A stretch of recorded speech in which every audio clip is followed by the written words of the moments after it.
Hello friends, तो आज की इस वीडियो में हम देखने वाले हैं यूपी पीसीएस यूपी जीके। ठीक है ना। जो भी स्टूडेंट यूपी पीसीएस की प्रिपरेशन कर रहे हैं, जो 12 जून को एग्जाम है, तो यूपी जीके आपको आनी ही चाहिए। तो आज की इस वीडियो में हम पढ़ेंगे उत्तर प्रदेश के संगीत।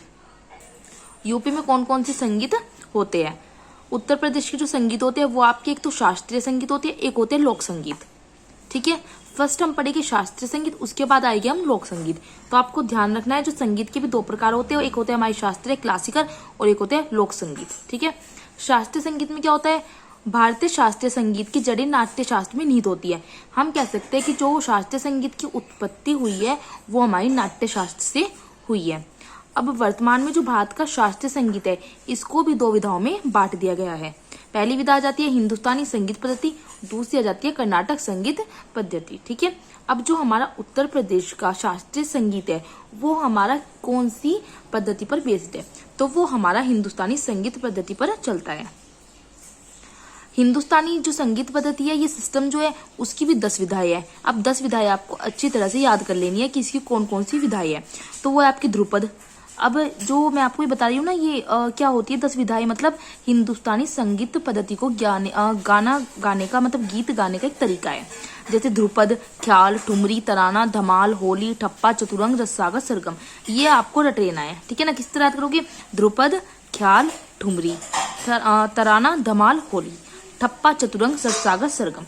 अब हम जो इम्पोर्टेंट है वो इसमें पढ़ते हैं। ठीक है ना। फर्स्ट आ जाते हैं हम ध्रुपद पर। अब कोई हमसे कहे ध्रुपद क्या है, तो आप कहोगे हिंदुस्तानी शास्त्रीय संगीत की एक विधा है, गीत गाने का एक तरीका भी कह सकते हैं। अब ध्रुपद गाया कैसे जाता है, तो जिसे तंबूरे और पखावज वाद्य यंत्रों के साथ गाया जाता है। ठीक है। वाद्य यंत्र मतलब इसे जिसकी सहायता से गाया जाता है। जैसे आपके पास गिटार होता है, बांसुरी होती है, तो तंबूरा और पखावज जो वाद्य यंत्र है उनकी सहायता से ध्रुपद गाया जाता है। इसकी जो उत्पत्ति हुई थी वो मंदिरों में हुई थी, और यह जो है हम अलाप के साथ गाया जाता है। जैसे हम कभी कभी कहते हैं ना कि क्या अलाप गा रहा है, तो अलाप भी ध्रुपदी की एक तरीका है। तो इसे अलाप के साथ गाया जाता है और इसमें लय को धीरे धीरे बढ़ाया जाता है। अब हम कहें ध्रुपद के कलाकार कौन कौन से थे, तो ध्रुपद के जो प्रसिद्ध कलाकार थे वो थे तानसेन। आपको कुछ नाम याद रखने हैं, जैसे तानसेन, बाबा गोपाल दास, स्वामी हरिदास, बेजू बावरा, ये सब ध्रुपद के कलाकार थे। अब हम बात करेंगे ध्रुपद घराने की, कि कौन सा घराना इसके लिए फेमस है। ध्रुपद के लिए जो प्रसिद्ध घराना है वो लखनऊ माना जाता है, लखनऊ घराना। एक आपका अतलोरी घराना भी आता है। अतलोरी घराना का है अलीगढ़ में, याद रख सकते हैं, अतलोरी अ से अलीगढ़। अब दूसरा जाता है हमारा ख्याल। ये क्या है, ये भी एक हिंदुस्तानी शास्त्रीय संगीत की विधा है, गीत गाने का एक तरीका है। इसकी उत्पत्ति का श्रेय माना जाता है अमीर खुसरो को। अमीर खुसरो के बारे में थोड़ा सा जान लेते हैं। जैसे इनको तोता है हिंद कहा जाता है। इनका जन्म 1253 ईस्वी में हुआ था। पटियाली कासगंज जनपद में पड़ता है। जो तबले के आविष्कारक भी अमीर खुसरो को माना जाता है। खड़ी बोली का जनक भी अमीर खुसरो को माना जाता है। ख्याल गायकी का जनक भी अमीर खुसरो को माना जाता है। अब जो अमीर खुसरो है, इन्होंने क्या किया, इन्होंने ईरानी और फारसी रागों को मिलाकर भारतीय राग बनाए थे। अमीर खुसरो के गुरु कौन थे, इनके गुरु निजामुद्दीन औलिया थे। ख्याल गायकी को विशेष स्थान जौनपुर के शरीकी सुल्तान के द्वारा मिला था। ख्याल गायकी में अलाप के स्थान पर अलाप का यूज होता था ध्रुपद में, लेकिन इसमें तान को महत्व दिया जाता है। अब ख्याल भी दो प्रकार का होता है, बड़ा ख्याल, छोटा ख्याल। जहां बड़ा आएगा वहां धीमी गति में गाया जाता है, छोटा ख्याल में तेज गति में गाया जाता है। उत्तर प्रदेश के किराना घराना से ये और आगरा घराना से संबंधित है। किराना घराना में जाएगी आपके भीमसेन जोशी, गंगूबाई हंगल, हीराबाई बड़ौदकर। ठीक है। तो ये आपके ख्याल का हो जाता है। अब आ जाता है तराना। तराना क्या है, हिंदुस्तानी शास्त्रीय संगीत की विधा, गीत गाने का तरीका। इसका विकास भी जो श्रेय जाता है वो अमीर खुसरो को जाता है। इसमें लय को प्रमुखता दी जाती है। ये क्या है, ये एक मेवाती घराना है। मेवाती घराना पूछ रहा है तो कौन सा है, तराना। मेवाती घराने के प्रसिद्ध कलाकार पंडित रतन मोहन शर्मा तराना के प्रसिद्ध गायक रहे हैं। ठीक है। आगे जाता है आपका ठुमरी। ठुमरी का जो विषय है वो है प्रेम, या आप कह सकते हो भक्ति भी। इसकी जो ठुमरी की भाषा है वो हिंदी है, ब्रज भाषा है और अवधी है, तीनों भाषा में होता है, गाया जाता है। इसका एक बनारस घराना फेमस है, एक लखनऊ घराना। बनारस घराना से गिरिजा देवी आ जाती है और लखनऊ घराने में आपके बेगम अख्तर आ जाते हैं। तो ये क्या थे आपके, ये आपके शास्त्रीय संगीत जो मैंने 3-4 आपको बताई, लेकिन आपको 10 की 10 विधाएं याद रखनी है हिंदुस्तानी शास्त्रीय संगीत की। अब हम बात कर लेते हैं यूपी के लोक संगीत।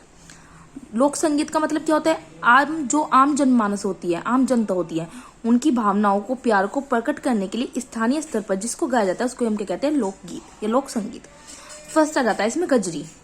गजरी जो है सावन या वर्षा के महीने में गाई जाती है, जब श्रावण का महीना लगता है। भाषा क्या है, यह भोजपुरी, मैथिली और मगही तीनों भाषा में गाई जाती है। इसकी जो उत्पत्ति हुई थी वो मिर्जापुर क्षेत्र में हुई थी। गजरी में श्रृंगार रस की प्रधानता होती है। कजरी में श्रृंगार रस को प्रधानता दी जाती है। महिलाएं जब सामूहिक रूप से कजरी गाती है तो हम उसे कहते हैं डुलमुनिया कजरी। कजरी के प्रमुख अखाड़े की बात करूँ तो शिवदास अखाड़ा, जहांगीर अखाड़ा, अक्खड़ अखाड़ा, वैराग्य अखाड़ा, ये आपको याद रखना है। मालिनी अवस्थी राजनीति में बहुत चर्चा में रही है। कजरी की प्रसिद्ध लोक गायिका है भारत में। अगर कहीं भारत में कजरी की प्रसिद्ध लोक गायिका तो आप कहोगे मालिनी अवस्थी, जो राजनीति में चर्चा में रही है और इनके पति जो है उत्तर प्रदेश सरकार में मुख्य सचिव रहे हैं। फिर आ जाता है आपका रसिया। रसिया क्या है? ब्रज क्षेत्र के प्रमुख लोकगीत है। इसमें राधा और कृष्ण का प्रेम प्रसंग है। होली के समय गाया जाता है। बम्प नामक ढोल का इसमें प्रयोग किया जाता है गाने के लिए। फिर आ जाता है आपका वीरा।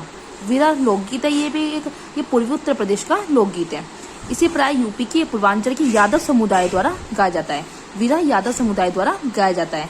पति के विरह में उदास पत्नियों के द्वारा गाया जाता है। गाजीपुर के बिहारी यादव प्रसिद्ध गायक रहे हैं। हीरालाल यादव, रामकृष्ण यादव, ये आपको याद रखने हैं नाम। बिहारी यादव, हीरालाल यादव, रामकृष्ण यादव। हीरालाल यादव को तो पद्मश्री भी मिल चुका है। नेक्स्ट रहता है आपका फाग। फाग होली उत्सव पर गाया जाने वाला है। प्राकृतिक सौंदर्य की चर्चा की जाती है। राधा कृष्ण के प्रेम प्रसंग की चर्चा है। मूल रूप से पूर्वी उत्तर प्रदेश में गाए जाते हैं फाग। बंजारा रात्रि के समय गाया जाने वाला है। पूछ सकते हैं कि रात्रि के समय गाया जाने वाला लोकगीत कौन सा है, तो बंजारा है। तेली समुदाय के द्वारा गाया जाता है। फिर आ जाता है आपका कहारवा। कहार जाति के द्वारा इनको गाया जाता है। विवाह कार्यक्रम में इनको गाया जाता है। नौका झक्कड़, न से नाई, नाई समुदाय द्वारा गाए जाते हैं। ये आपको नाम सारे याद रखने हैं। आला, यह लोकगीत बुंदेलखंड क्षेत्र में गाए जाते हैं। आला, इनकी शुरुआत कैसे हुई थी? बुंदेलखंड के महोबा से हुई थी। इसमें आला और दर की वीरता के किस्से होते हैं। अब आला और दर दो भाई थे और ये राजा परमार की सेना में सेनापति थे, बड़े बलवान थे, तो इनकी वीरता के किस्से आला में गाए जाते हैं। फिर आ जाता है इसुरी फाग। यह भी बुंदेलखंड के लोकगीत है। नकटा अवध के लोकगीत है। रागिनी व ढोला पश्चिमी यूपी में गाए जाते हैं। आगरा और मेरठ में ये प्रसिद्ध है। मरसिया, यह जो मुस्लिम समुदाय का है। मुस्लिम में जो सिया और सुन्नी होती है ना, तो सिया का, यह सिया मुस्लिम समुदाय के द्वारा गाया जाता है। यह इमाम हुसैन की शादी से जुड़े हैं। यह दुख व्यक्त करने के वक्त मरसिया गाया जाता है। फिर आ जाता है आपका चैती। चैती मतलब चैत्र। चैत्र क्या होता है? पहला महीना होता है। इनको चैत्र महीने में गाया जाता है चैती।